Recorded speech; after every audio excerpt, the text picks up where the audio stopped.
Bienvenidos. Hi, everyone. Welcome to this new virtual session promoting conversation, discussion at Gabriela Mistral Cultural Center. In this case, in this opportunity, we're broadcasting over the YouTube platform. I would like to welcome all of you in the session on art and sustainability, which is an important topic for us all, and not only in our country, but also around the world. This initiative, it's not only thanks to the GAM, but also sponsored by the Danish embassy to Santiago. We have a Green Together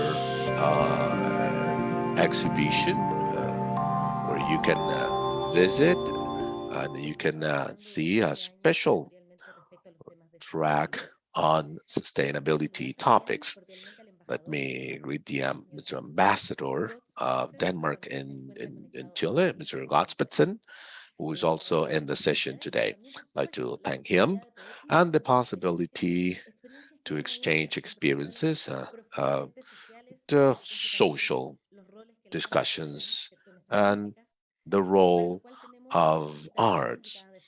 And for that, we have exceptional guests who I will briefly introduce so that we can listen to their presentations and share questions and answers, discussion, exchange of ideas around these topics. Hanne Halbye, she's a Danish professional. She's been involved in the preparation of sustainable agenda of the cultural agency, the Danish Art Council, in the implementation of different initiatives on these topic. Also, we also have Worre. She's the founder and artistic director of the Sisters Hope Danish group, and Domo Visions, which will be discussing during the session. And locally, we have Alessandra Burotto. Proviene, ¿cierto? O nos va a hablar desde el lugar más institucional. She'll be discussing from the institutional framework, the Ministry of Culture and Arts. Alessandra, welcome. And Italo, who is an artist, a director, a performer, a dancer, choreographer, among many other attributes. Italo has been working through Italo and Company, and he has been here at our cultural center with two pieces, and probably Italo will be addressing that later on. So once again, thank you. Thank you for your time. It's wonderful to have this global interconnection, being different time zones, different places, but discussing a common topic. For GAM, culture, it's a key part of sustainable development goals and a key goal in our agenda, promoting inclusive societies, promoting sustainable economic growth, which is very important for everyone today. Thus, let me begin this panel, and let me take the opportunity to offer the floor to our first guest speaker, Hanne. So the screen is all yours. Hanne, of course, will be speaking in English. However, we have simultaneous interpretation into Spanish. Would like to thank the interpreters for joining us in this session to sort out the language barrier. So, Hanne, you're recognized, and go ahead with your presentation. Thank you. Me llamo Hanne Halbye y gracias por la invitación. Y ahora en inglés es mejor.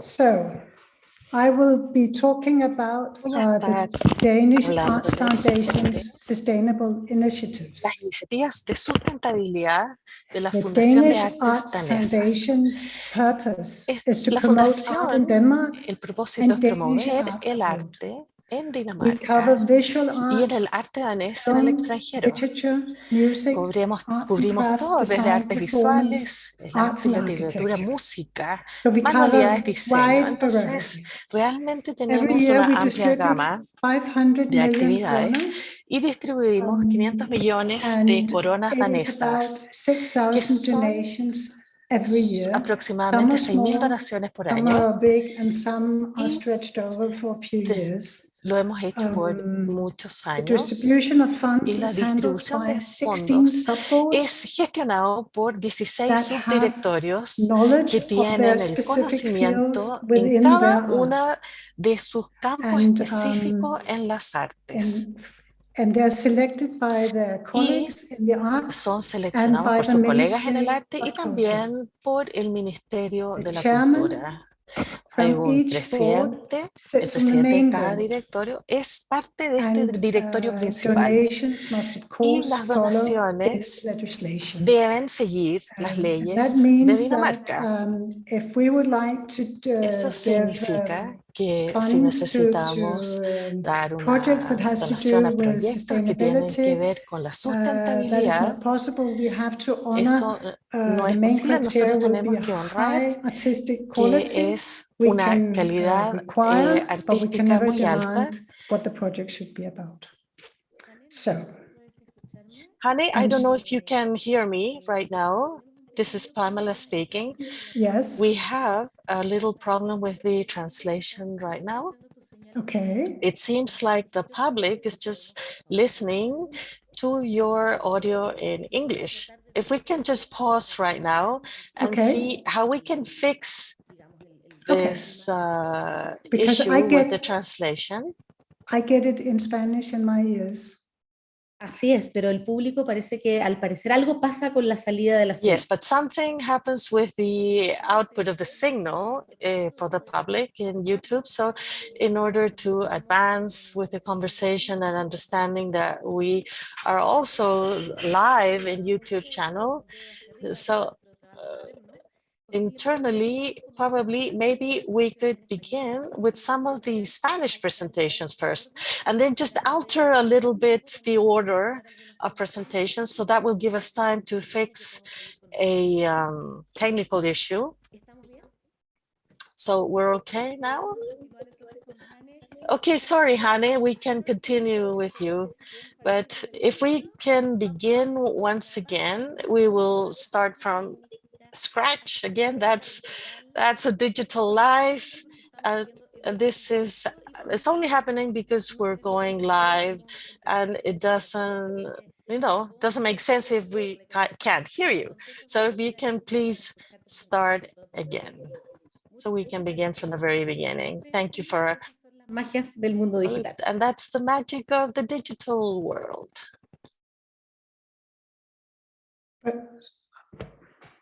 So would you like me to start again, or should we have someone in Spanish? No, Hanne, podemos partir de nuevo con tu presentación. Yes, we can begin from the very beginning, please, Hanne. If you can begin your presentation from slide number 1, please. Okay, will do. Thank you. Yeah.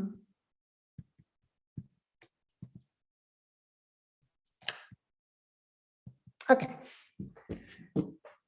Hello, I am Hanne Halbye. Thank you very much for the invitation.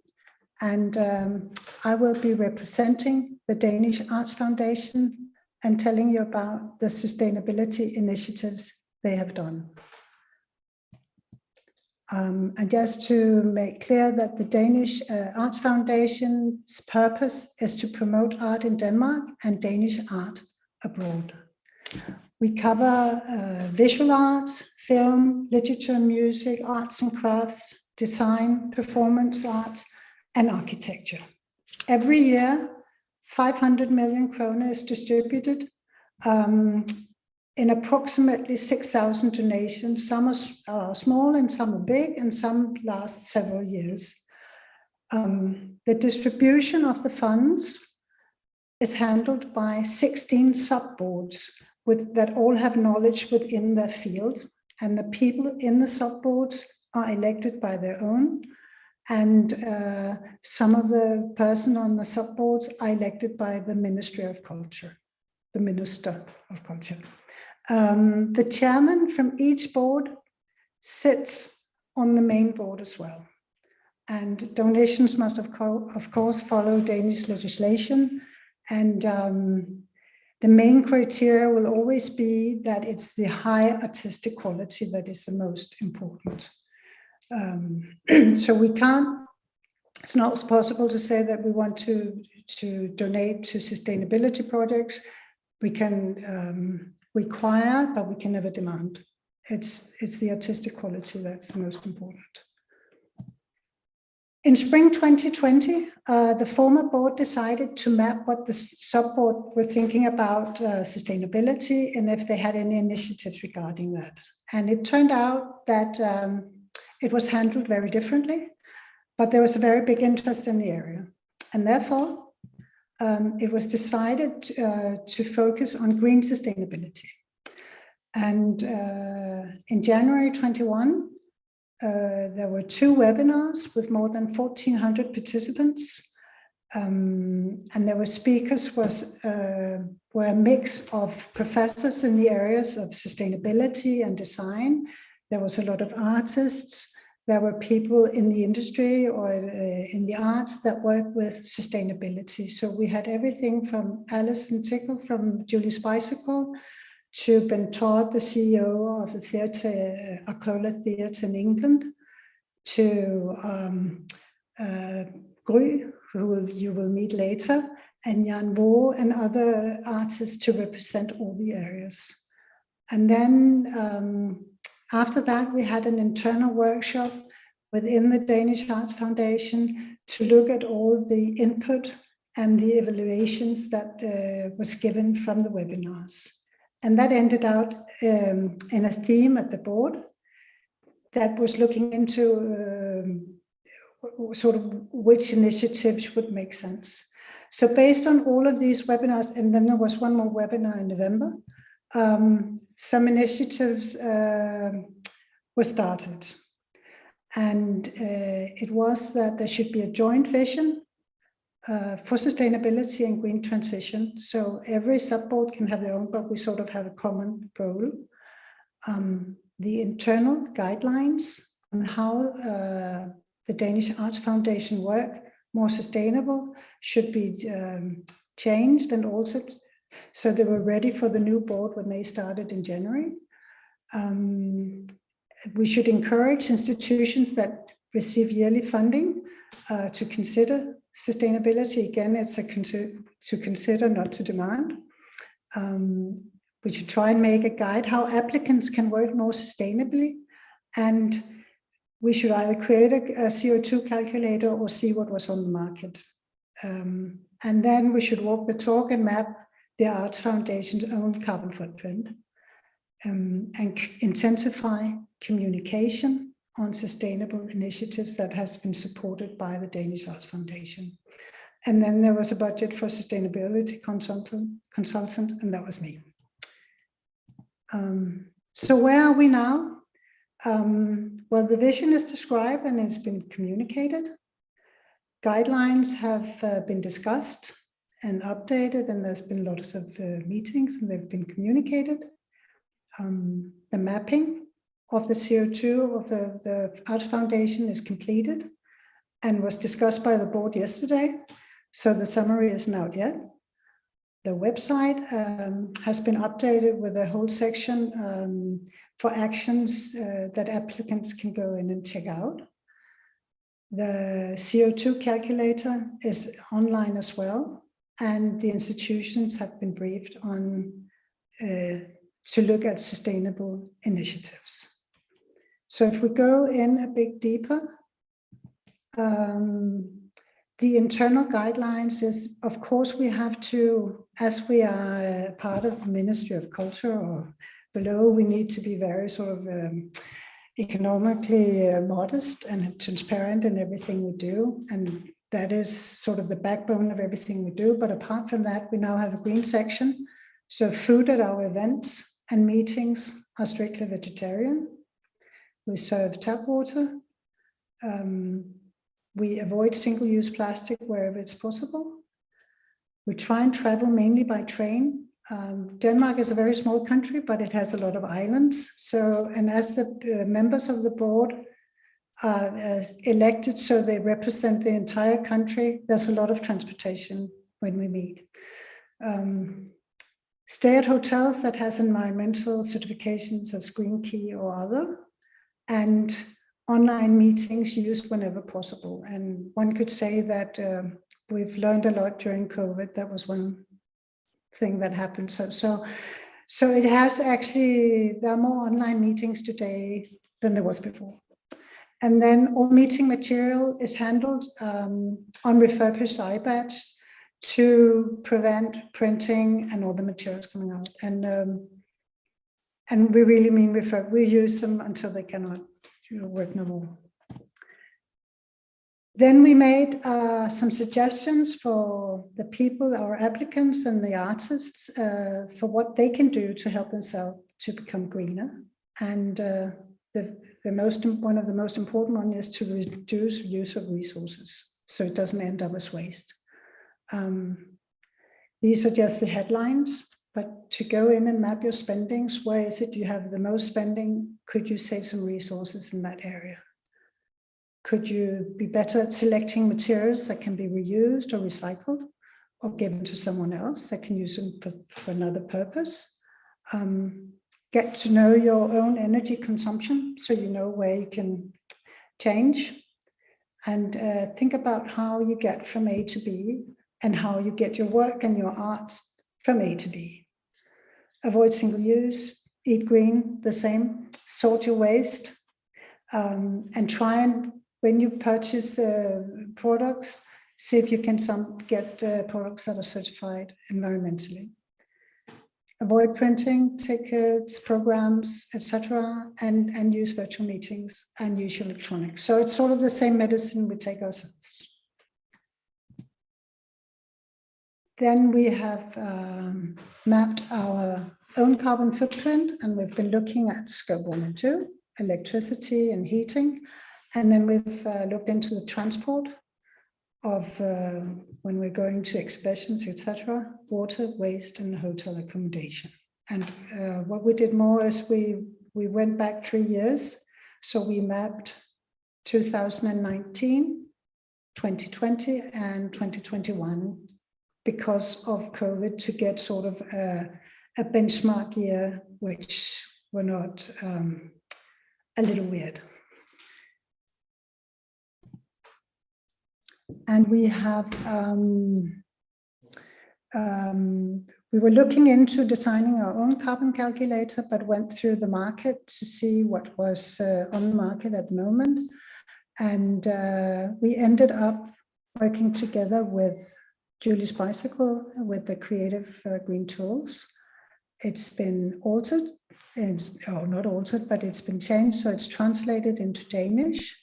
It has, it's been adjusted to the Danish market, and it has the Danish emission factors. And it was launched last week, so it's pretty new, last Monday. And there's a lot of activity in there, and we're happy to see that. And hopefully in August, we'll have some webinars so the people using it can come and ask questions and get to know it better and use a part of it that is good for them.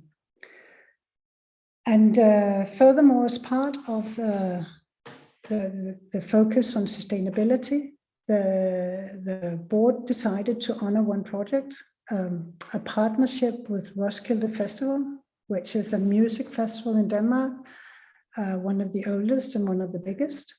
They have music, they have arts, they have talks. And an art duo called Baum and Lie will do a project that involves young people in social and green environmental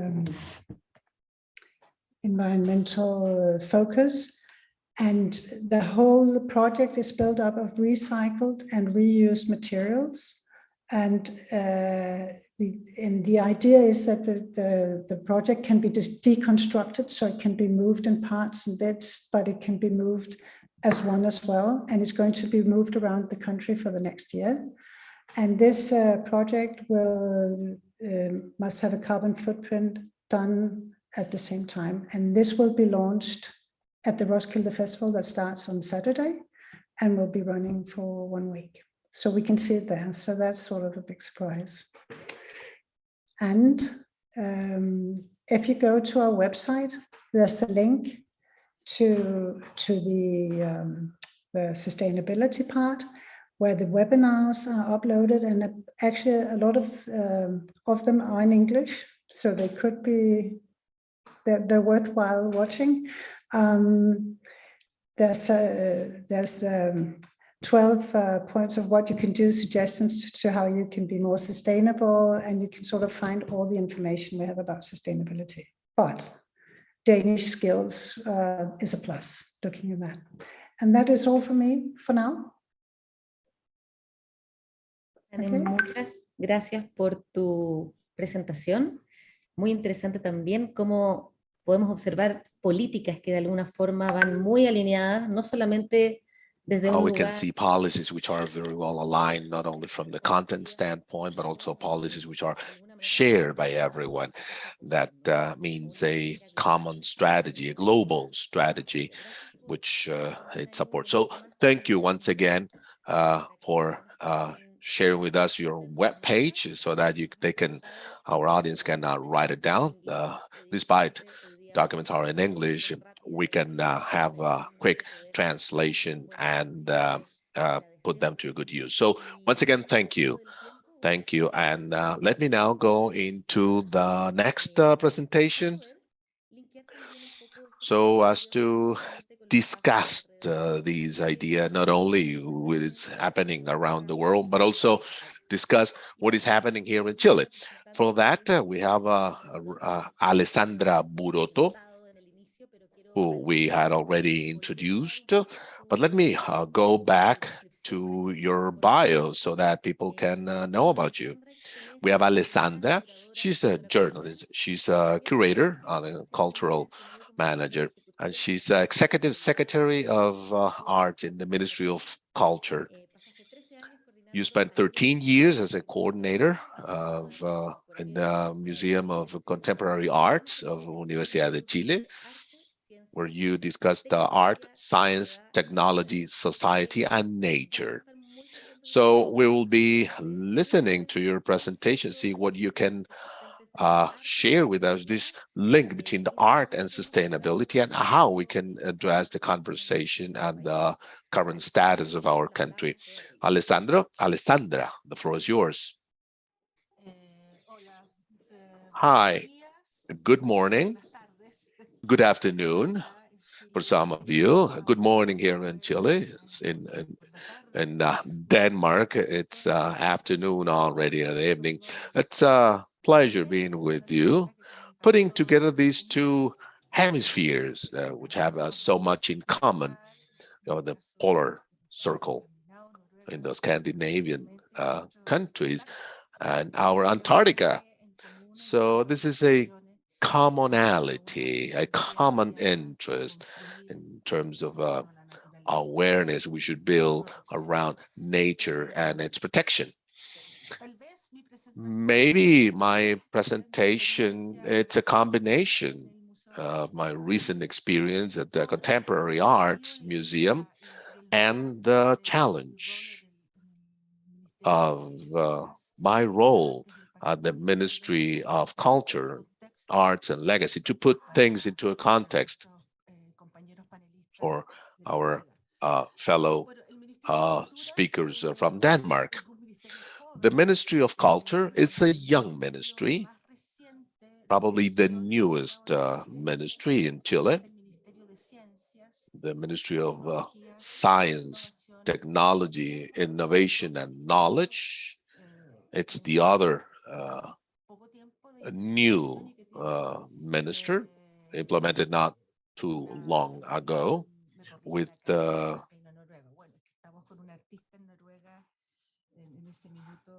right now we have an artist in Norway. I'm so sorry. I was thinking of Norway instead of Denmark. But we have one of our artists is performing in Norway right now. That's why.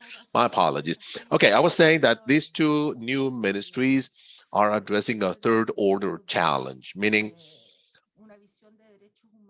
a human right view with a progressive approach where we are not going back. We have to understand that Chile has spent a few years after we recovered democracy, and none of these topics may be taken out of this historic context from contemporary arts or from my office. It's an open challenge. I mean, in Chile, we can see different initiatives, and in many in the performing arts, audiovisual, music, among many others expressions, where we can see and understand that there are certain initiatives which are still very novel, which have not been able to become a statewide policy, although there are very good examples for the government to monitor, review how from the civil society these topics are being added to these policies, that's the big overarching policies. But from the point of view of macro politics, there is still there's still a gap. There's still a challenge because of our geography, maybe our public administration at the territorial level. There is an excessive centralism in the country. The current administration platform, among many other items, are keen to address. But this is a historical factor which is difficult to change. Well, this new view, this new approach is to identify and sort of respect local awareness where territories are at the center so that we can strengthen democracy, we can strengthen the new democratic agenda from the territories into the state, into the government, which is also seeking for change. There's a second element, and they have to do with the discussion. A new constitution is being drafted,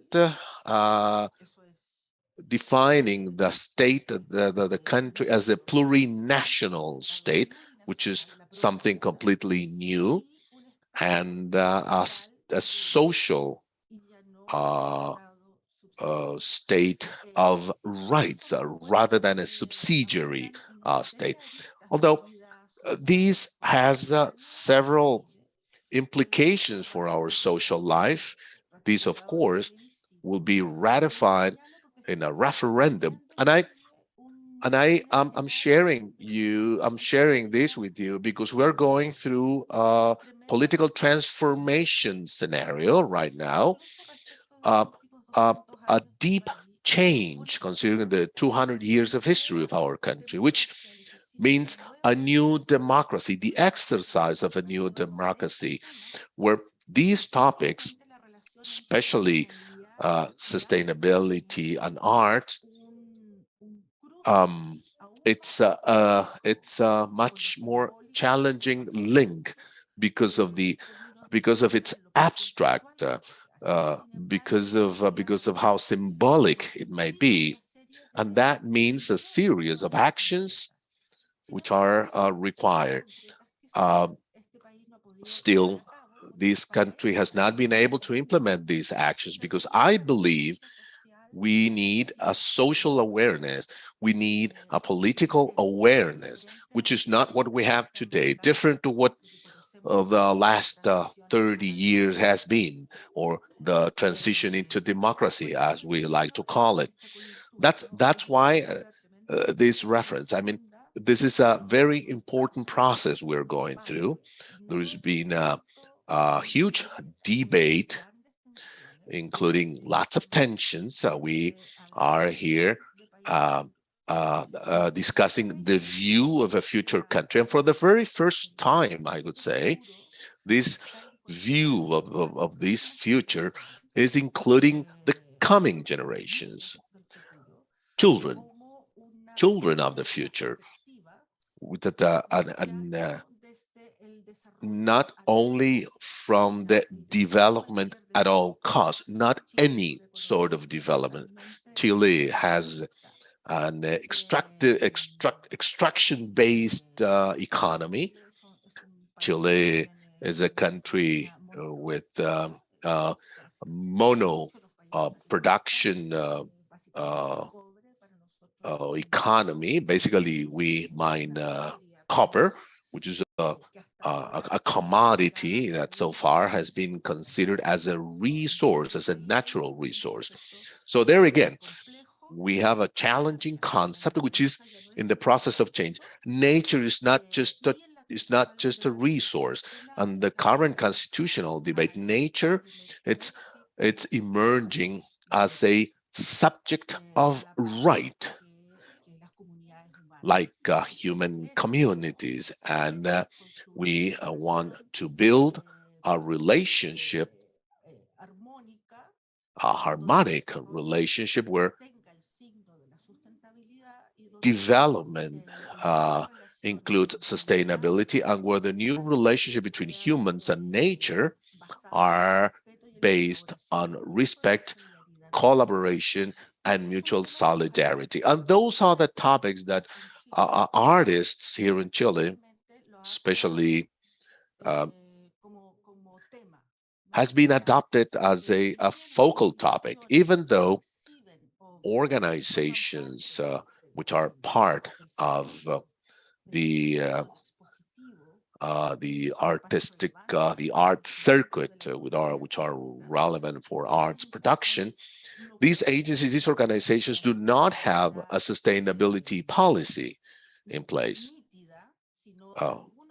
It's only some small efforts here and there, but arts production, we see this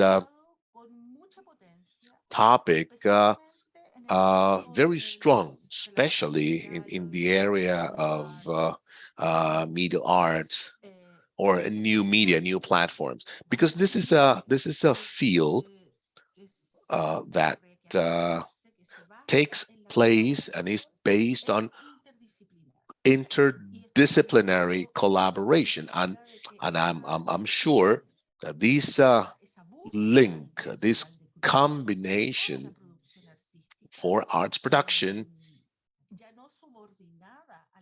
no longer reported to science, which was the first relationship, but looking for this dialogue, this horizontal dialogue among many fields of knowledge that has meant new art forms which are more natural now, with a collective trait, a collective approach.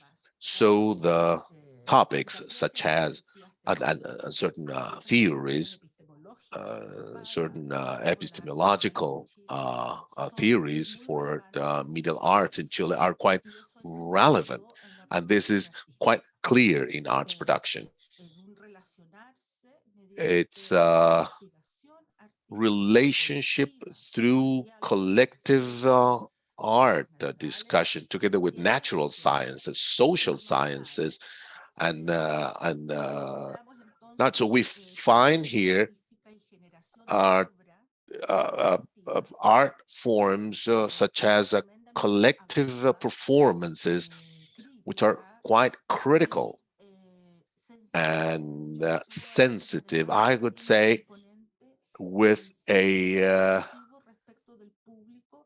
component of affection in terms of the interaction with the engagement with the different audiences. These art forms require the audience inside the atmosphere, from videos, from performances, objects, file.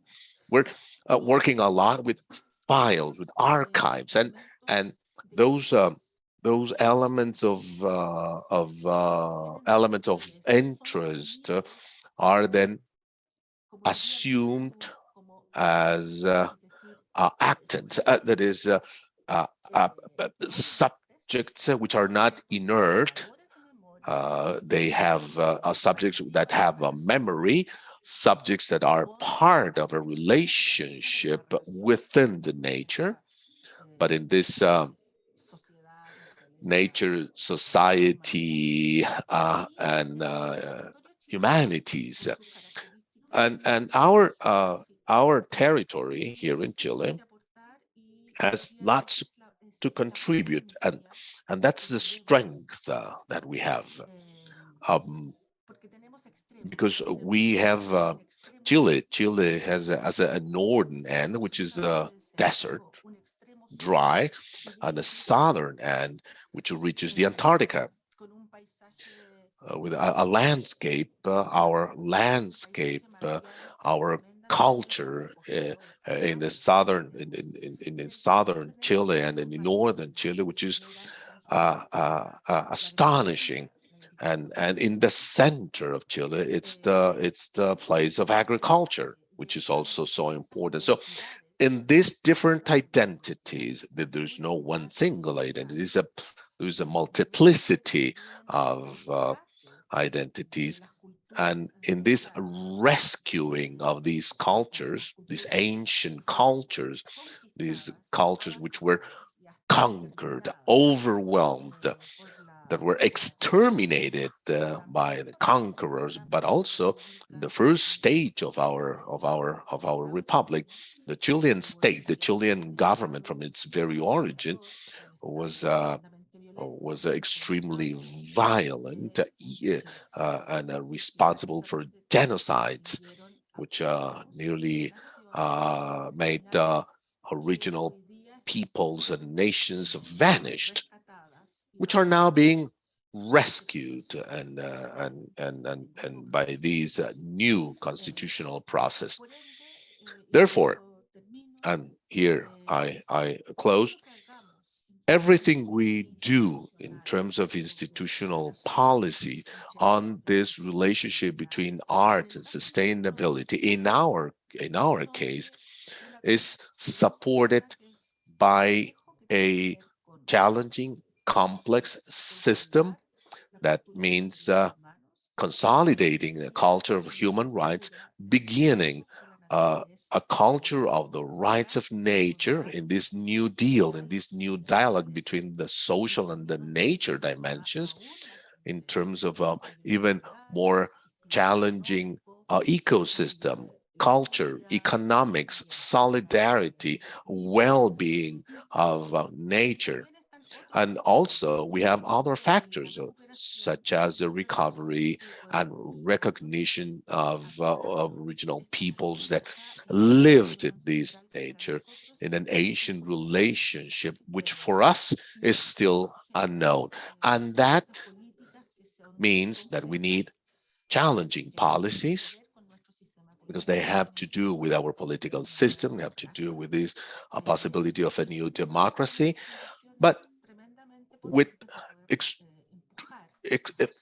very good conditions, the great opportunity to push for these changes. The different art forms are working already on this.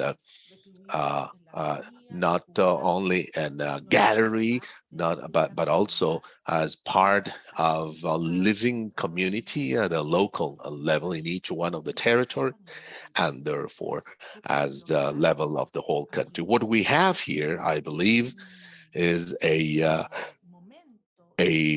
historical opportunity, a very special opportunity, and probably in the rest of Latin America, that is in a way breaking away with certain paradigms of the 20th century that are now being part of the political discussion with different views, sustainability in a much wider form, where ethics is the core for a good life together, a good life with nature. Therefore, art forms, contemporary arts there play a significant role as for education, but also for ethics, for building awareness together with the government in order to build this fabric of cultural changes. Thank you. Thank you, Alessandra, and thank you also to put on the table a discussion that's important for the country and that is getting vaster in Latin America. In our case, supported by the process we are undergoing regarding the Constitution and in the rewriting of this living paradigm, and that has been promoted not only from citizens, but also it's been aligned and driven in this by this new cycle of institutionalities in the cultural practices. We will talk about that later on because there are many lines of conversation that I think where we can have a dialogue between all of us.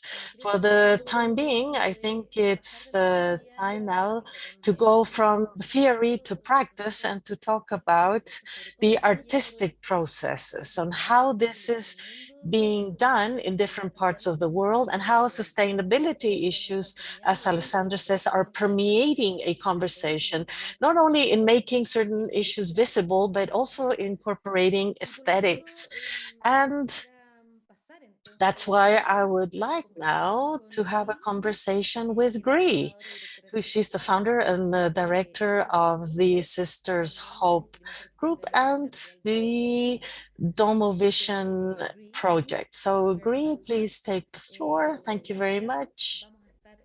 We will be listening to you in our simultaneous interpretation to Spanish and you in your native time. So in English. Thank you so much. I will start by sharing my screen as I have some slides. So they come here.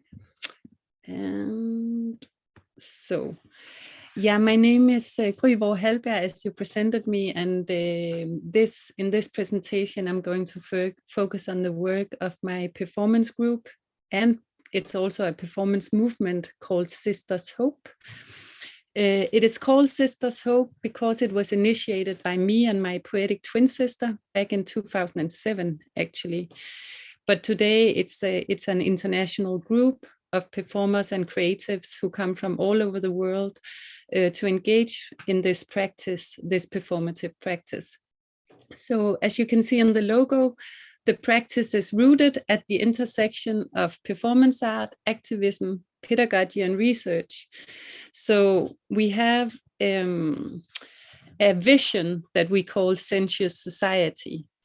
So sensuous society is a potential new paradigm, a potential new world rooted in the aesthetic dimension. So that means that the aesthetic dimension, understood as a more sensuous and a poetic approach, is at the center, is the governing principle of society, not just allocated within the arts world, but the governing principle of the entire society, just as economic rationality is governing our world today and governing all our institutions. Is in a sensuous society, this potential future world, the aesthetic dimension, the sensuous and poetic would be governing society. And so it's not just a thought experiment in our performance manifestations, which are long-term, durational, immersive, interactive performance work. I'll unfold that more as we go along. But within these universes we explore different aspects of a sensuous society. So we have a project where we explore what would education and the school in a sensuous society be like. We have one where we explore the city and governance and political system. What would that be like in a sensuous society? And now we have Sisters Hope Home, which is a 5-year performance piece where we inhabit the sensuous on a more permanent basis. So this is the manifest that I wrote in 2008, Sensuous Society Beyond Economic Rationality, Manifesting Transformation. So you can, I can share it with you later or send it if you want to send it out, if people should be interested in reading it. And as I said, in the world of Sisters Hope, we are then embodying a sensuous society. We're not only thinking about it as a thought scenario, we are living it when we do our performance manifestations. So Sisters Academy is the project in which we are exploring the school and education of a sensuous society on real schools. So that's in real upper secondary schools where we take away the tables and the chairs and we live there for 3 weeks and explore how could we work with sensuous learning with the teachers and the students at the school. And in this format, the schedule continues. So they have math when they have math, geography when they have geography, but they are exploring, all teachers are asked to explore how would you teach math, for example, sensuously, which is quite important because, let me see, I just need to move on. But yeah, which is quite important when I come more to the part of ecological theory. Because in ecological theory, a very important concept is connectedness, that we must realize that everything is connected, deeply connected. Because when we understand that everything is connected, we cannot destroy our surroundings because we would know that it's self-destruction on a very tactile level, not just theoretically, but our bodies will know that destroying our surroundings is self-destruction. And in my research that I did in an artistic research PhD that I wrote recently, I'll just skip to that and then maybe come back. Okay. The argument was that because I was reading 800 notebooks from people who have been inhabiting our worlds, and what I found out was that when people really inhabit the sensuous and poetic on a longer term basis, they realize this deep connectedness, and they realize it at multiple levels, both mentally in terms of their relationship to themselves, socially, their respect, as we also heard in the previous presentation, for other humans, that they are connected, deeply connected, and also the big perspectives, the environmental connection, that we are all ultimate stardust. So these are notebooks gathered from the manifestations, because our work is also research-based. So every time participants enter into our world, they're given a notebook, and they donate this notebook to our archive before they depart, and they stay there. So when you buy a ticket to our manifestations, you stay for at least 24 hours, so you get to inhabit on a more permanent basis, the sensuous and poetic, you don't only visit the arts temporarily. So it's not just about spectating from the outside or participating temporarily. It's about more permanent inhabitation of the arts. So the argument is that we all have a poetic self. We all have a side of our being that's rooted in the poetic and sensuous experience of the world, but society is not creating environments that are nurturing this part of our being. So in Sisters Hope, we try to create environments that nurtures this other side of being that artists have access to, but that you don't necessarily have access to if you operate outside the art system. And we call that to democratize the aesthetic, to democratize the access to a more sensuous and poetic approach.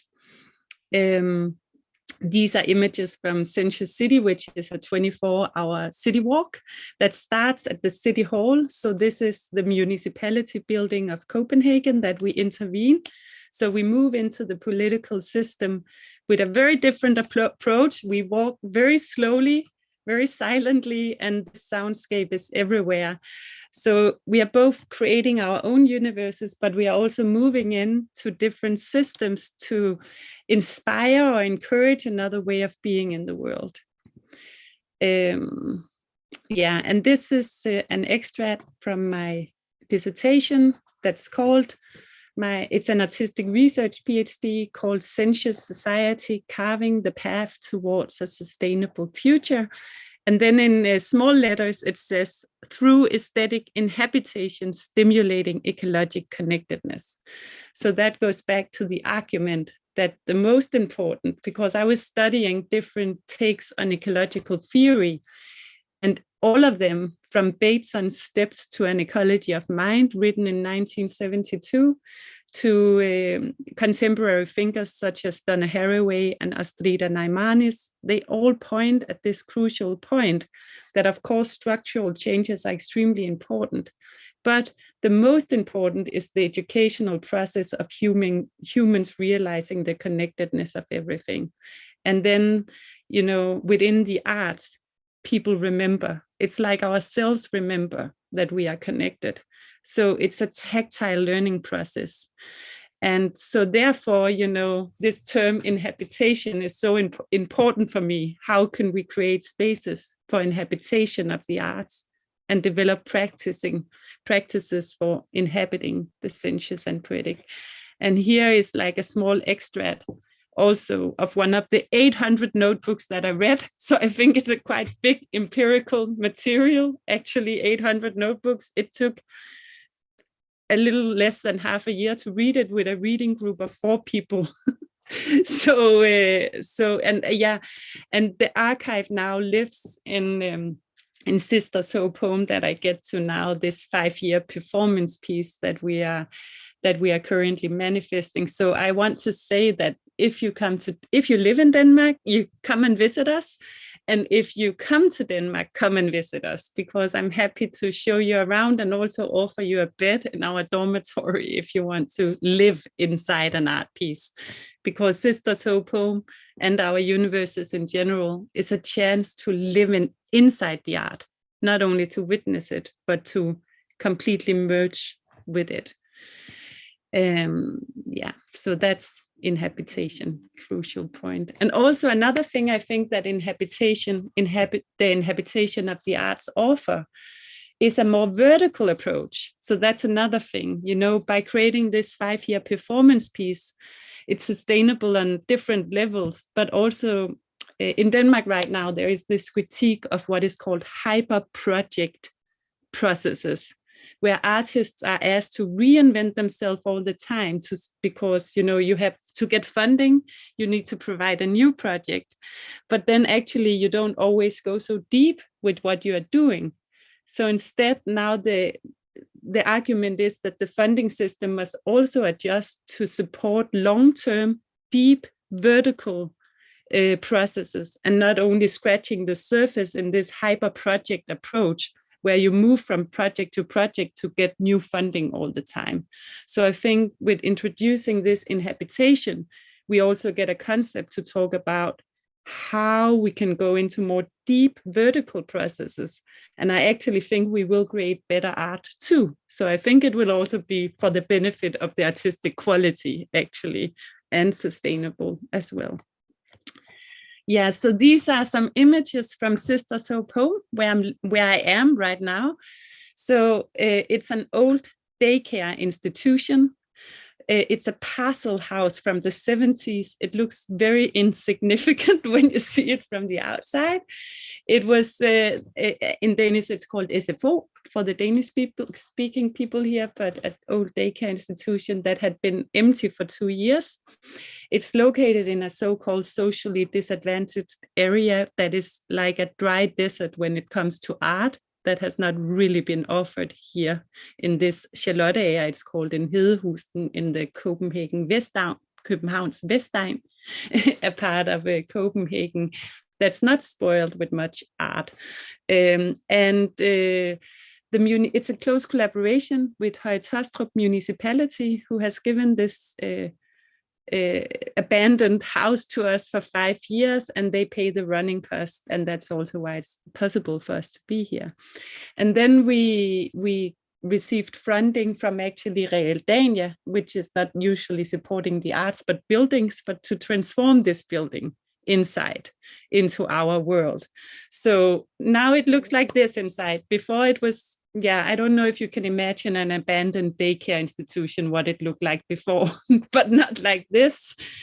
And yeah, and then we receive people. These are people who come for 24 hours or more to explore the sensuous and poetic with us. And it looks like this from the outside. And right now, the garden, we planted thousands of flowers and plants. So it's so green and there's flowers everywhere now. So it also changes with the seasons. And this is our dormitory. So we sleep here side by side. Most people sleep better than expected. I think this tribal feeling of sleeping together actually comforts people. And this is our archive. So here we have the thousands of notebooks and objects that people donate to Sisters Hope. Our dining hall, that's where we eat 3 meals a day. And the sessions, we have different sessions, sensuous learning sessions that goes on all the time in here. And each staff has a poetic self. So I teach the Sisters performance method. We have developed our own performance method. And central to this performance method is something we call the poetic self. So all artists who get involved, it's not only artists, it's also researchers and teachers, activists who becomes performers in our world. They find their poetic self and they manifest sessions from their poetic self. And also people who come to visit are facilitated with a poetic self exercise. So they also find their poetic self. So everything about who are you, what is your job, what is your name, that vanishes. And then it's more about people connecting on the terms of the poetic and the sensuous to overcome also, I would say, not only separation to the natural environment, but also separation between ethnicities, races, genders. It really becomes insignificant in here because it's a new culture that has started from a different place where everything is rooted in the understanding of everything being interconnected and intertwined. Yeah, so I think that was my little 15 minutes, if I should keep time, and then I look forward to the Q&A on the other side. Thank you so much. Muchas gracias, Gri. Thank you very much. Thank you, Gri. That was really inspiring. Seeing how do you translate these linking process, this democratizing access, this specific role with specific communities, with territories, with different locations. Okay, we'll take your invitation. We will go and pay you a visit over in Denmark because now we know where to sleep even. So we have beds available. So that's a great news for everyone. And on to this view and this point of view of creators, let me now have Italo Tai. Italo, he has been introduced, is a dancer, a performer. He's an artist with highly reputed here in Chile. He has been in the part of several projects throughout the last few decades. It's Italo will never mention, will never refer to that, but he has a great experience in different formats. And it was also interesting for us to see you, Italo, because we would like to link this talk to a reality as a GAM, as a cultural organization. We're discussing these sustainability issues, and that's why, as part of many other projects, Italo has been or will be performing with us in 2022. So, Italo, the floor is yours. Tell us about those processes, lessons, challenges, and everything you would like to share with us. Hi, my blue greetings to all of you from Lautaro in the Jorge Telier's territory, the one that calls for this attachment back to the places, to listen to the earth. And that invitation, that beautiful invitation in Jorge Telier's work is something that has permeated our work, my work.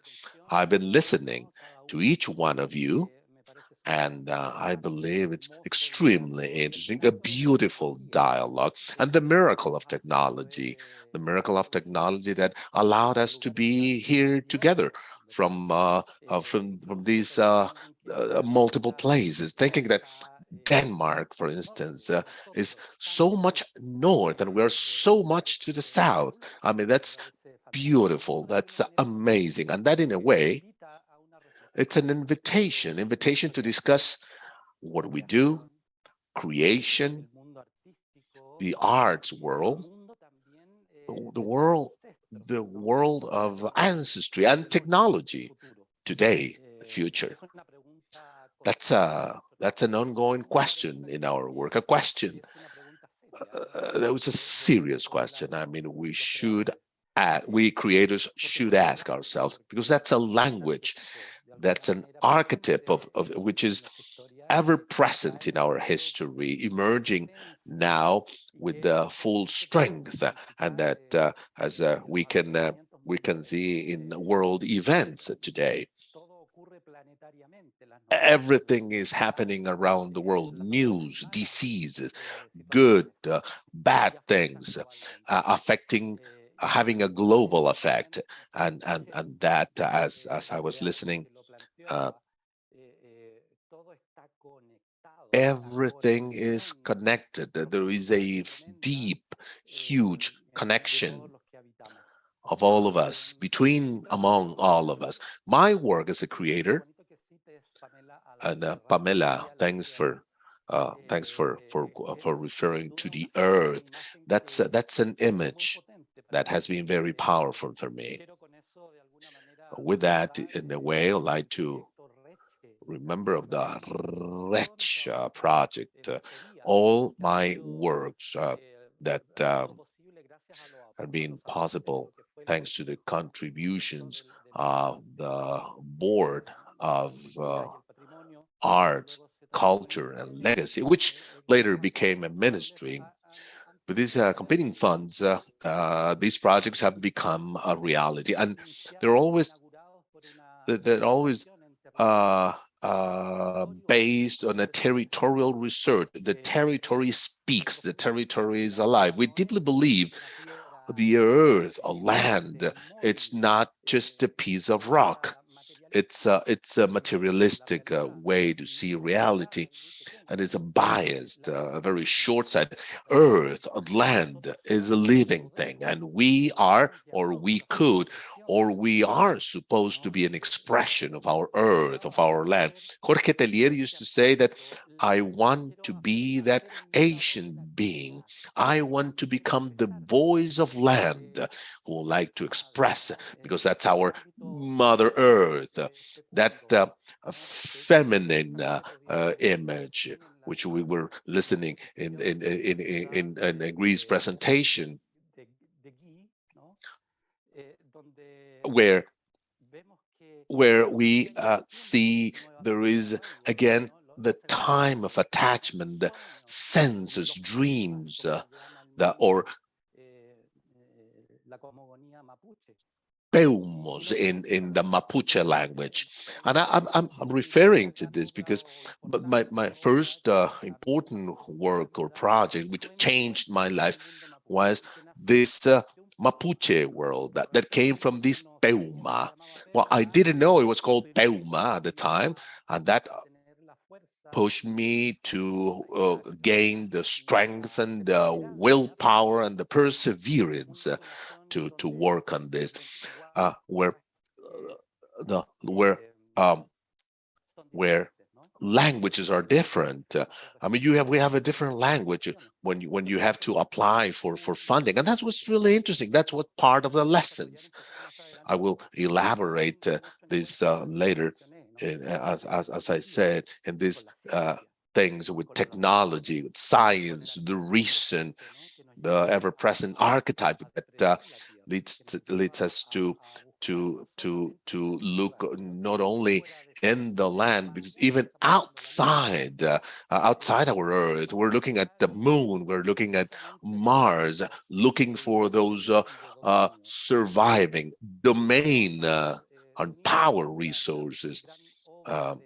This work by Ert Ying that opens in 1930. This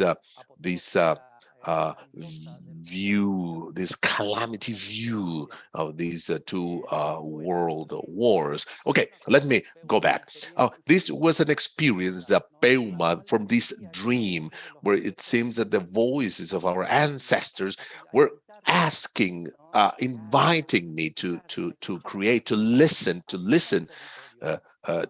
come to this territory, to pay homage to the landscape. Landscape is alive, and it's imprinting characteristics on us.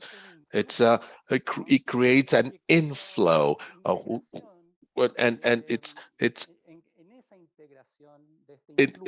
integration of inflows. Culture plays a critical role, and we as experience of the so-called Chilean culture is a 200-year skin, and that's these attempt to build the dialogue, these attempt of Europeans type of education, where, as somebody said, this whole culture was devastated, it was forgotten, was extinguished, fortunately. And this is as a result of those workshops that we have sometimes. I can see that nothing has been forgotten. Maybe it's a part of our unconscious level, and from there it operates in very sort of neurotic way. It's seen as something else. It's just a projection of reality. But I realize, and through discussions with ñañas and chachais, with people that have lived their root with the land, that nothing has been forgotten. And our effort, Chachai was telling me, learning is remembering. That's beautiful. We have everything. We have everything inside us. Our ancestors are here with us. So in our relationship with the world and with the landscape, with the territory, with the widest spectra. I mean, worlds which are more subtle, I've met Chachay Luis Waikini. He lives in Entre Lomas, where there is no technology, where there is no telephone, where there is no power. And he lives at the pace of the land, at the pace of the earth. He would talk to me about entities, saddle entities, the owners, the Dieng, thinking of the work of Miyazaki, my friend Totoro. He's a Nien, and in the Mapuche world, they are fully aware of that. In a forest, in a mountain, there is an owner that supports, that brings balance, and the dialogue with all those forces. That's what our effort should be. It's something that we have to celebrate. You discover a strength for creation, huge strength for creation. The amount of material in our south, in our end, it's huge. I mean, that's for multiple things. I mean, I would need many more lives to explore all that. His stories of suffering, stories of joy, of strength, of heroism, that are really touching, are really moving, and they're so close to the trees, so close to the rivers. Our poet, Mapurbe, David Añir, he used to say that we're not scared about death because the sun, the stars are there. That's the axis. That's the engine of the stars. And in this closeness over and above concept, they become realities, they become lives. And that's the origin of performance, dancing, poetry, which are the things that are so attractive to me. And these earthquake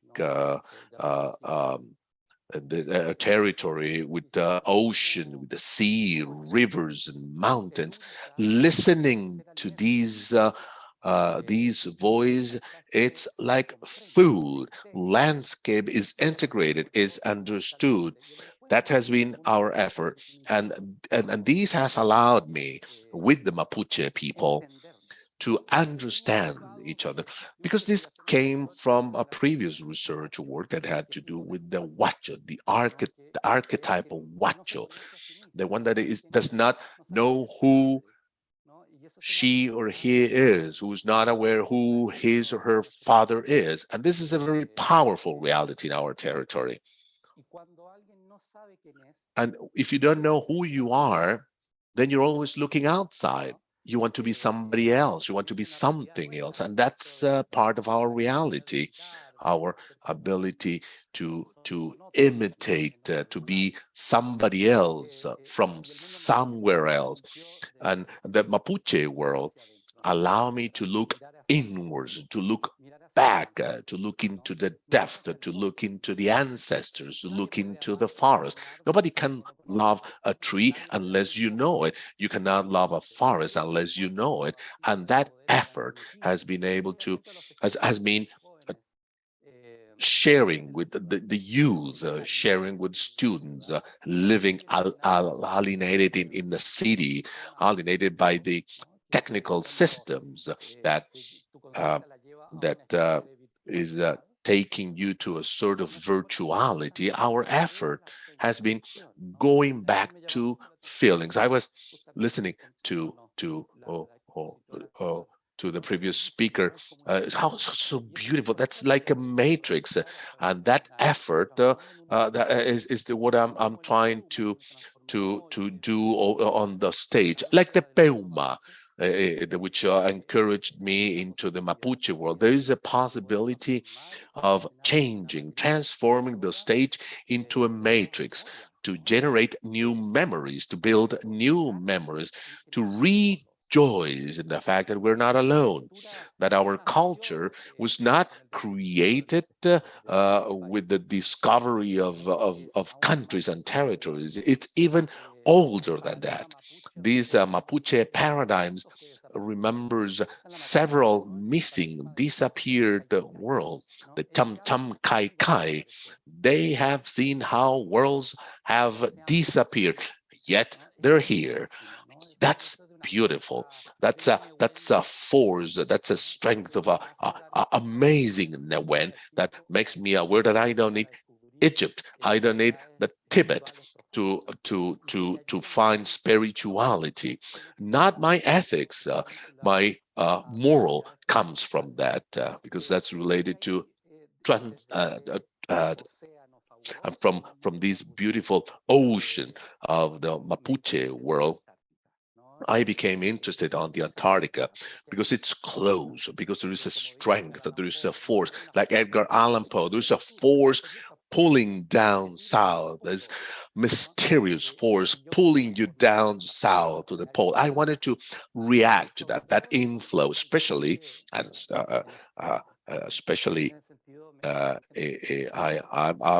think I'm privileged. I have the privilege of being here today, where we realize the importance of these continents for the future and the symbolic and spiritual possibility it contributes. I was fortunate enough, thanks to the National Antarctic Institute and Aerovías, I went to the Antarctica. So I always my research work is based on the experience, the vital experience with the territory, being there to expect the unexpected, listening to the environment, being fed by it, and from there the expression on coming back and then returning, then going back. This I probably we can see there. I danced on the snow, which I thought was impossible, but back then that was possible. That was a reality. It was a need for healing. Antarctica, it's a blank canvas. Everything is possible. There is no history. There's no history there, at least a history we can remember. So so it can provide us with meaning. Something we could elaborate later, but my thesis is that the Antarctica is the possibility of overcoming nihilism, where we can leave a transformation. What Heidelberg used to say, to take the step, this leapfrog, crossing the line. That's what I'm looking for. The Antarctica is melting down. It's offering through the number of studies being conducted thanks to technology, of course, that it's a reservoir of the planet. It's really a reservoir, and that demands a new paradigm and do away with this extraction criteria, consumption criteria.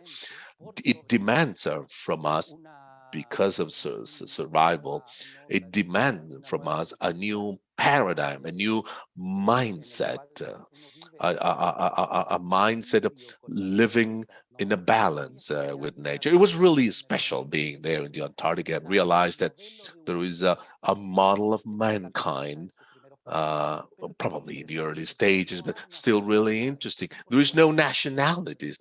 Of course, we have the Chinese, the Russian, Chileans, stations, but they live as a community. Science is important, and where, even though there are claims, the Antarctica belongs to everyone and belongs to none, and you have to your shoes. That they gave us all the necessary gear, the necessary equipment, the shoes and special gear to go into that world. I felt as if I was going into the future, of course, over and above surveillance, of course, where you become part of a model, a part of a form of life. I'm sorry, I was over.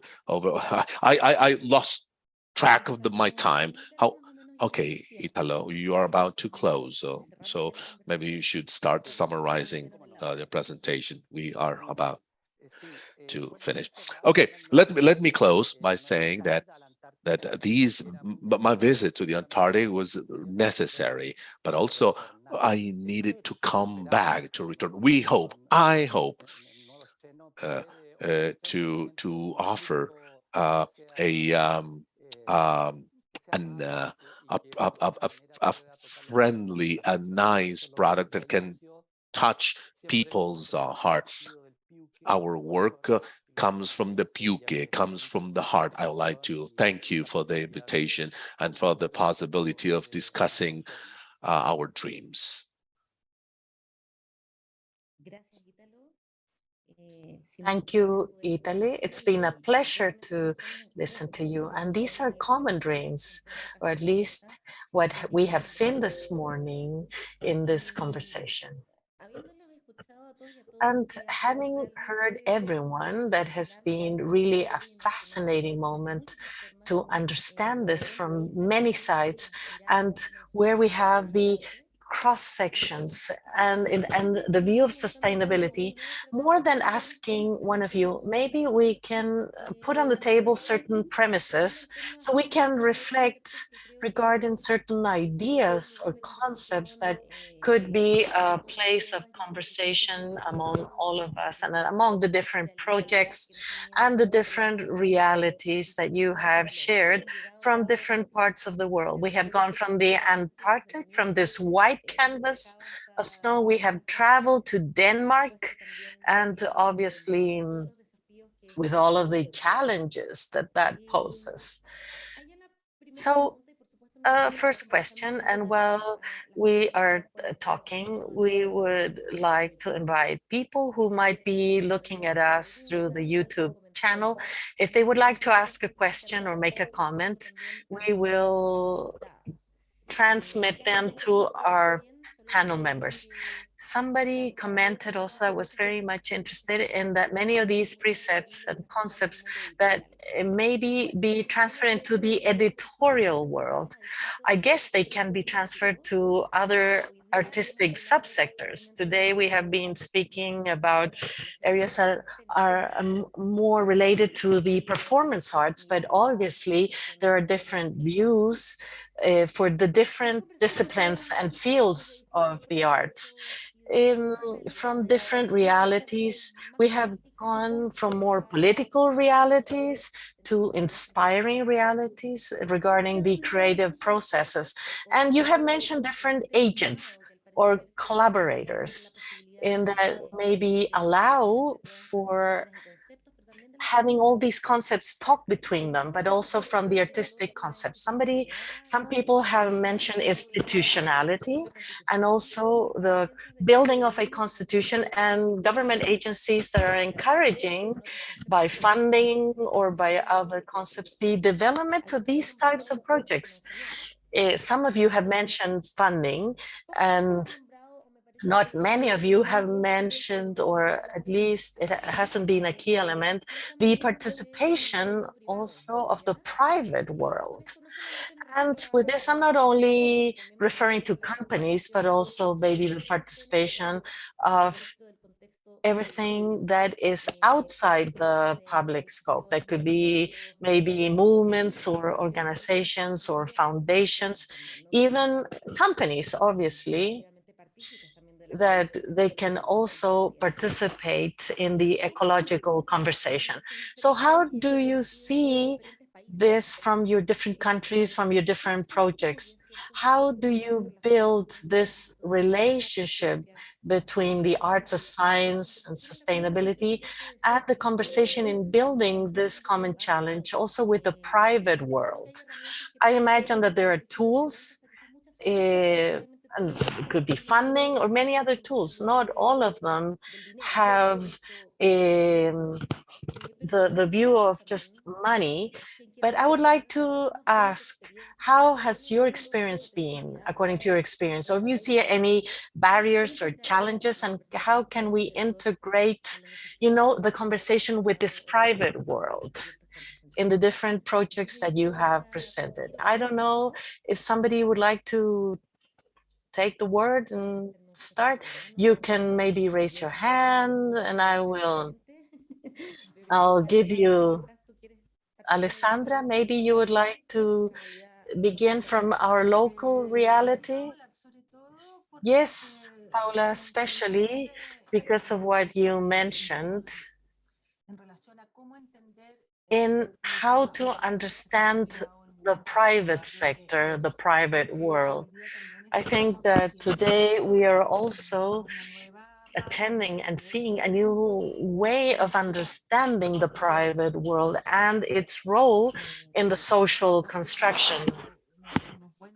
We have been spending many years cultural donations law, which right now is the sole stimulation instrument for the entrepreneurial or company world, even though it does include people, to contribute to the culture via tax exemptions.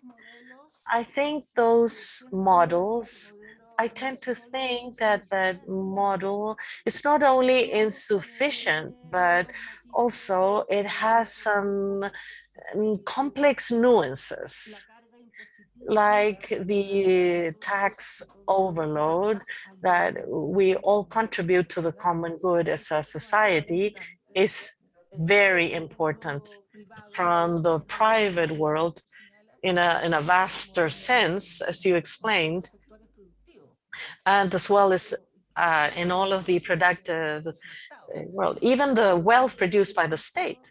So to understand taxes as a solidary contribution that doesn't need to be deducted for you to contribute to culture. I think that's a question that is stated in the need to improve the legal instruments that we have, to improve them both for companies and for the cultural world. But also, I was interested when you mentioned other private levels, which have to do with the social organizations of the civilian society and the NGOs that were so important. In fact, I participated in the project, my first feminist radio channel where I participated. That was a project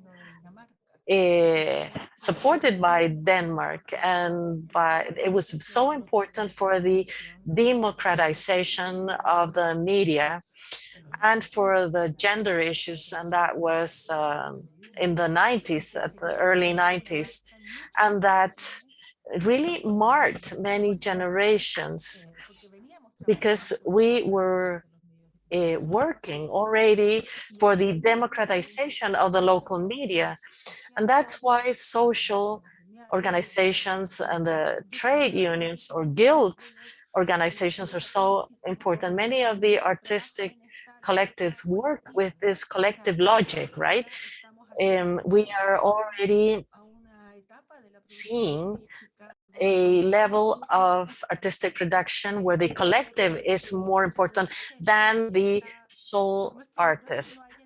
And it's not that there are no disciplines where the artist or the creator can do an individual process, but there are collective processes, and that they're extremely important to change the ways of doing and making art. And I think that has a very important impact on society. And they're pursuing other things. They're pursuing the common good. They're pursuing the sense of territory or of collectiveness. They have other codes.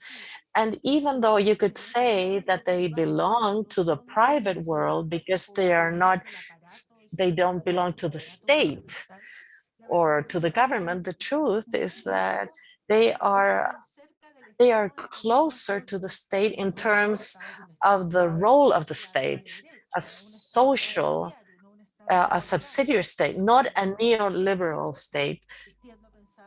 that I tend to think that from the company's point of view or from the big conglomerates, that they do require tax exemption instruments, yes, but then there's a change in concept of public policy that is very interesting and very challenging too.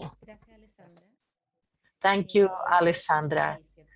There is an instrument there, obviously, that is being permanently viewed. Maybe, Italo, maybe let me go to the other side of the world now and ask the same to the projects that you have been doing in Denmark. How have you seen that relationship with the private world? Where is that a common ground in relation to the experiences that you've had in the different areas, in your different areas?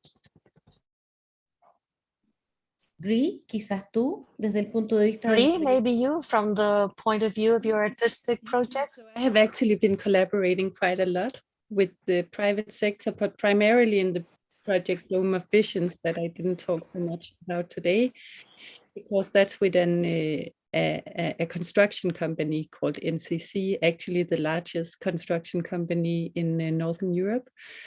And for me in that, the collaborator, so that started from trustful relationships. So it was me and art activists, and then the strategic director of this company, and also the ones responsible for implementing the green agenda into the company, which is really important in the construction sector because they produce so much waste. So it's actually one of the places where if you change the agenda there, it's very impactful. And the thing is, humans are situated in different places. So some humans are in the private sector, some are in the public sector, some are in the arts, some are teachers, some are but we're all humans. And, you know, we're all humans and we share, I think most humans share a longing for collective good, to be honest.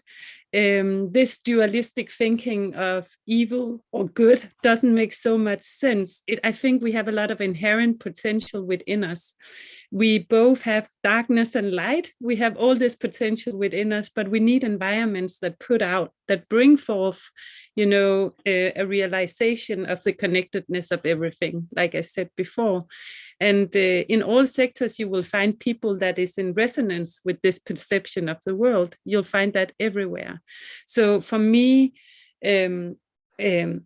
collaborations between sectors has worked well when it's rooted in trustful, engaged relationships, where there is mutual respect and curiosity to listen to each other. And then actually it's not so much, so for me, it's not so much bringing like a manual to, for example, the municipality or a private company. It's more finding people with whom I'm in resonance and then beginning to create change from there together.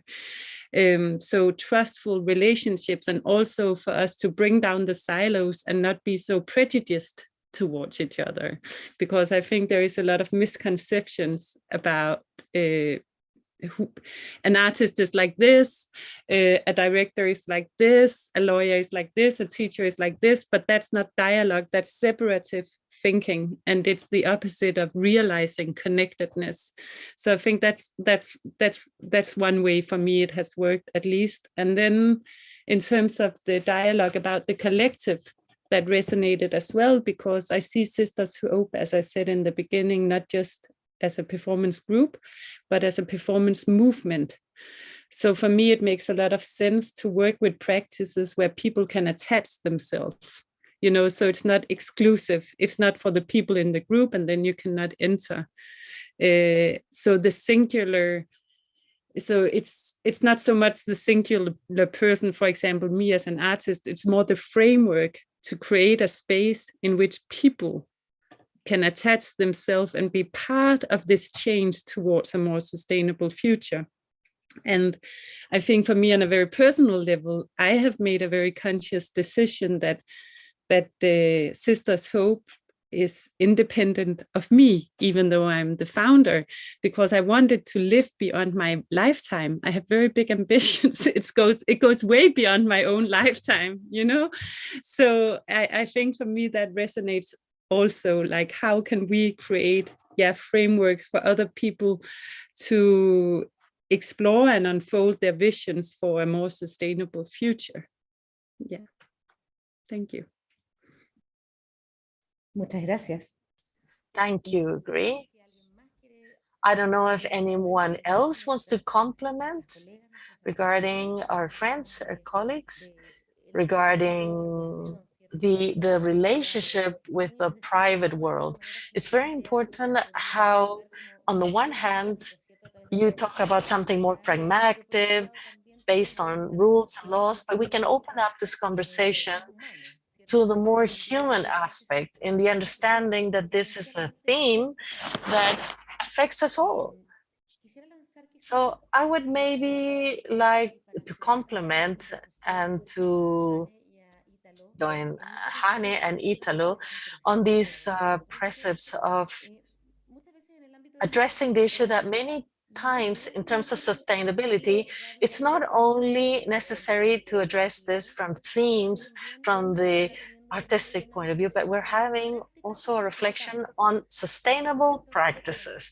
It's true that in organizations or community practices or artistic development practices could be developed. I understand, Hanne, that in your position, you were very concrete and very pragmatic in telling us about those sustainability practices and to generate maybe guidelines towards a common construction on how the change models are not only in the creative and artistic world, but are also in how we work on this imaginary aspects. So, and what do you think have been the same issues or hurdles that you have had to face, the most difficult barriers to install these practices within the artistic community specifically?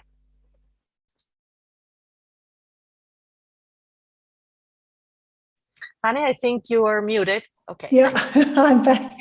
Well, actually, I don't know as of yet, because I believe that now that the CO2 calculator, which is sort of a very square thing, is launched, we've had conversations about it. We've been testing it, but I think sort of the big issues will start coming in August, where we have time to sit down with the different artists and finding out how can it work for them, what is possible, etc., etc. So at the moment, it's sort of all up in the air. Sorry. No, no hay problema. Es un proceso en evolución. Y entendemos que de it's an evolutionary process, and I understand that we are just, you know, it's right, we're on top of this, and we know this is something you're just beginning to do. Yeah. But that tells you about that everything we do is just, we're doing it right there and then. And then I think that is why the Danish Arts Foundation started out with doing it themselves, you know, in their own practices, to sort of walk the talk. And then you can, you know, at least you have that in order, and then you'll see how it's going to work and how you can help and push or press or guide without sort of destroying the artistic quality of what's out there.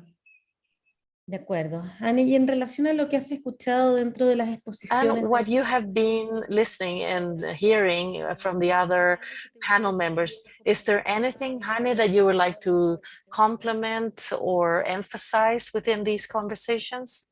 Well, I think it's been very interesting listening to the part about the indigenous people, the nature, the forest, the woods, and the social part of it. And that's right now, the foundation has been looking only at the green sort of part of sustainability. And perhaps the social part will come in at a later stage, but it's not up for me to decide. It's up for the board. Muchas gracias. Creo que con eso podemos hacer un pase quizás a So I profundizar. think maybe we can deepen Italo's project and maybe link something that Alessandra mentioned before and the relevance on how the cultural and artistic projects are built regarding the needs of every territory. For example, when we talk about sustainability and indigenous peoples or climate, it will depend on how to develop the project and conversation depending on where we are. In Chile, for example, we have a diverse country, and the work that Italo does is very specific because his last work is also based on a long investigation of the Antarctica, which is a space that for many of us it's a white canvas, right? And so Italo, specifically regarding that experience that you've had on how the artistic projects take on different challenges according to their territories and communities. What reflection or what maybe advice can you give as a creator or artist regarding those methodologies and how to advance in the different territorial contexts? Yeah, I believe this human link is critical to begin with. I mean, living behind those these commonplaces, we need a direct relationship with the human dimension, those that are related to a given thing. Tanya Pitsevich, she's the general manager of Aerovías DAP. I first had a conversation with her, and she offered her help because together we understood the importance of arts and how they may influence on the youth, on the new generations that take the responsibility of this continent, of this vision, of this dream, which is the Antarctica. But study, we have to study, we have to read, we have to listen to. For instance, a big ally was INACH, this research Antarctic Institute that gave me readings, links. There is an Antarctic community actually. There's in Ushuaia and in Christchurch. Punta Arenas is the southernmost city. That's the portal. That's where you look the Antarctica from the top. There's a mindset change. The world map, it's always shown from the north towards the south. This is from the space looking into these white continent, and the nearest cities have to do with different nationalities. That concept is amazing. I gain access to that because I was interested in research and perseverance, and some madness, of course. Why not? Because that will these obsessions will push you. So why are you doing this? Why the Antarctica? Who cares? Well, it does matter, and it does matter at all. But you need some healthy madness. Without that healthy madness, probably we wouldn't even be here. None of us in the projects we are responsible for. Thank you, Italo, for that.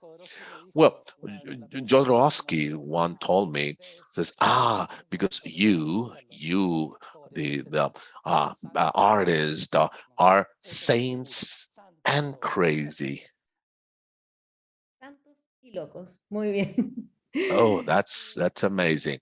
Let me, in closing this discussion, nearly 2 hours, listening to projects, sharing views and realities from two ends of the world, so different, such as Chile and Denmark.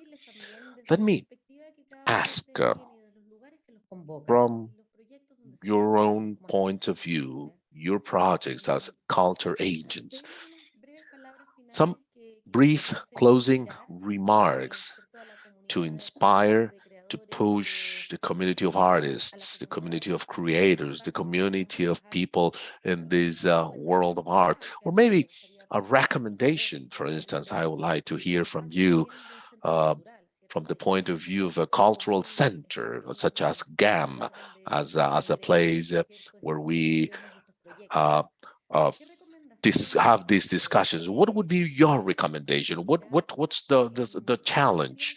What would be your criticism, your encouragement, your challenges? How us in different places in the world of culture, how should we commit to this human link, which is not only this creative spirit, but this right of to be agents of change. So in a very few closing remarks, I would like to hear from each one, some advice, some challenge, some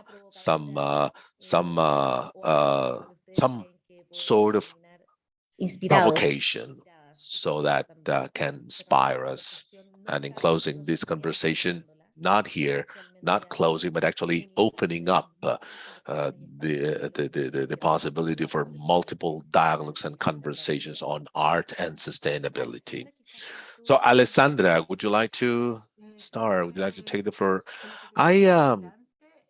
What we have ahead is a dual challenge, which is quite specific and possible.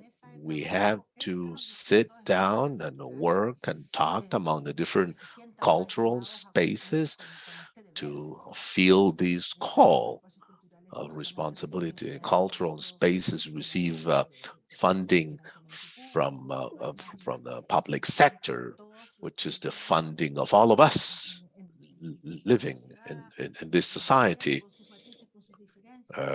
With many nuances and differences, but by dual challenge, I also mean that we have to try to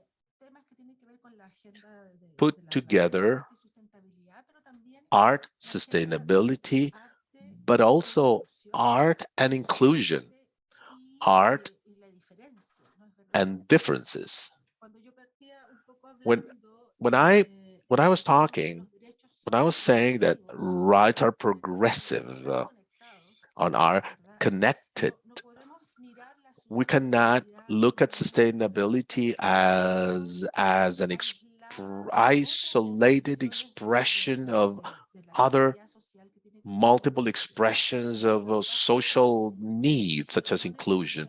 In Chile, we have not been able to do that. These cultural centers have not been able to adopt all the measures, differences people will different needs require to become active players and not be segregated by the institutionality. And that because institutionality, these institutional framework, which sounds a bit abstract, but that's how the society organizes itself to generate stability. Institutions, organizations are just forms of organization of a society to provide sustainability, to provide some sort of an organization, a policy, a path, to carve a path. So thus, I believe here in Chile, we have to try to integrate at least three dimensions. One of them, social, affectionate, a dimension of rights, where we have to link sustainability with inclusion.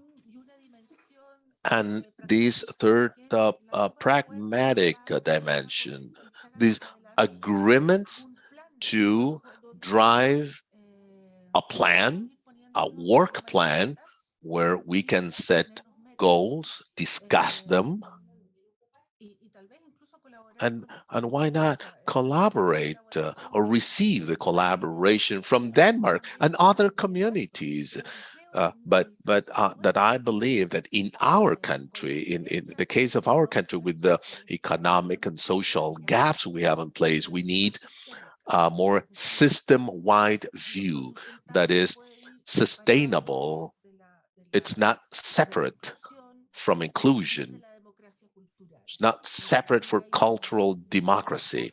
So there are some forms which are more peculiar as to how to address concurring challenges. We have multiple concurring challenges, and we have to work on that through these common dialogue. Thank you, Alessandra. Collaboration and dialogue, it's in whatever form it might be, it's a great model and a great advice to close and open this new conversation. Agree, maybe? You would like to offer some closing remarks on how we push this forward? What's the next step could be? Yeah, I think first of all, it's important to just remember that humans constructed the world we inhabit now, and humans can reconstruct it. We can create another world. We can remember that we are born into this world, but we also determine our future. And I think when we inhabit the arts, we remember that, ourselves remember. And I think that's really the first step to realize humans constructed this world, we could construct it differently. And when we move into arts, we can see that it can be different, that we could live in another way, we could relate in another way, we could be in a dialogue in another way, we could connect with nature in another way. So our bodies remember when we inhabit the arts.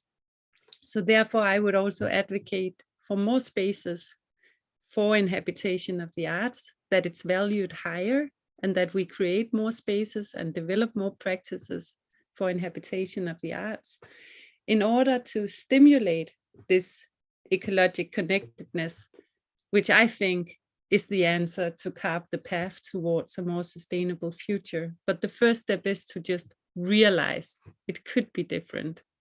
It could be different, and we can construct our future. And that's a very hopeful approach, but it's also important to remember that the world we inhabit now is created by us, no one else. Gracias, Gri. Muy inspirador. Thank you, Gri. Quite inspiring. Of course, always remember that we are in a way responsible. We are capable to build, destroy, and rebuild. Hanne, probably a couple of remarks in closing, or maybe inspiring ideas you could share with us. No, I'm not an artist, but I guess art is used to create curiosity and make the spectator think and reflect. And for my part, I would like people to use less resources and give back to nature. I think that would be the words for me. Estamos en eso, por supuesto. Creo que that's our path. That was our responsibility. That's a task for all of us to contribute from different places in different ways to this view of rebuilding this common world. Italo, your closing remarks? Of course. Let me very briefly quote Tellier once again, thinking that when he talks about poets and poetry, we can talk about a creator or a human being. In due time, I believe every poet in this society may be seen as a survivor of a lost age. Poet is a marginal being, but from that marginality and from these displacement, there might be the strength to change poetry into a vital experience, exceeding other worlds, far beyond the world we live in. The poet tends to reach its ancient connection with the dynamo of stars in the unknown. It's the memory of the golden age he resorts to with the innocence of poetry. No puedo pensar que haya mejor forma de terminar una reflexión. What a better way to close a discussion with poetry for our friends. Jorge Tellier was a Chilean poet that died in the late 90s, very relevant in the generation of the 50s. And so it's a source of inspiration that part of Italo is doing. Okay, without further ado, we ran out of time. I believe we will have to see how can we continue with this conversation. Maybe in Denmark, with a great proposal. That would be a great proposal for this working group. Let me thank each and every one of you for your time, generosity, the wisdom you've been able to share with those connected in our session. And those, these will be recorded and will be uploaded. This will be also a material that will collaborate with this opening discussion, which we are responsible from art, sustainability, inclusion, so as to include all those themes as part of our future challenge. Once again, thanks everyone for joining at GAM. We have a line on the formats and discussions on sustainability. We have a Win Together exhibition at BiblioGAM. We will have the Antarctica with by Italo. So if you want to see this development, of course, don't miss that. So we will keep in touch on with these topics. www.gam.cl. I'd like to thank the Embassy of Denmark who supports us in these initiatives, and goodbye and see you next time. Have a great morning. Have a great evening. Thank you. Goodbye. See you soon. Greetings to the panel members. Yeah, thank you. Thank you so much.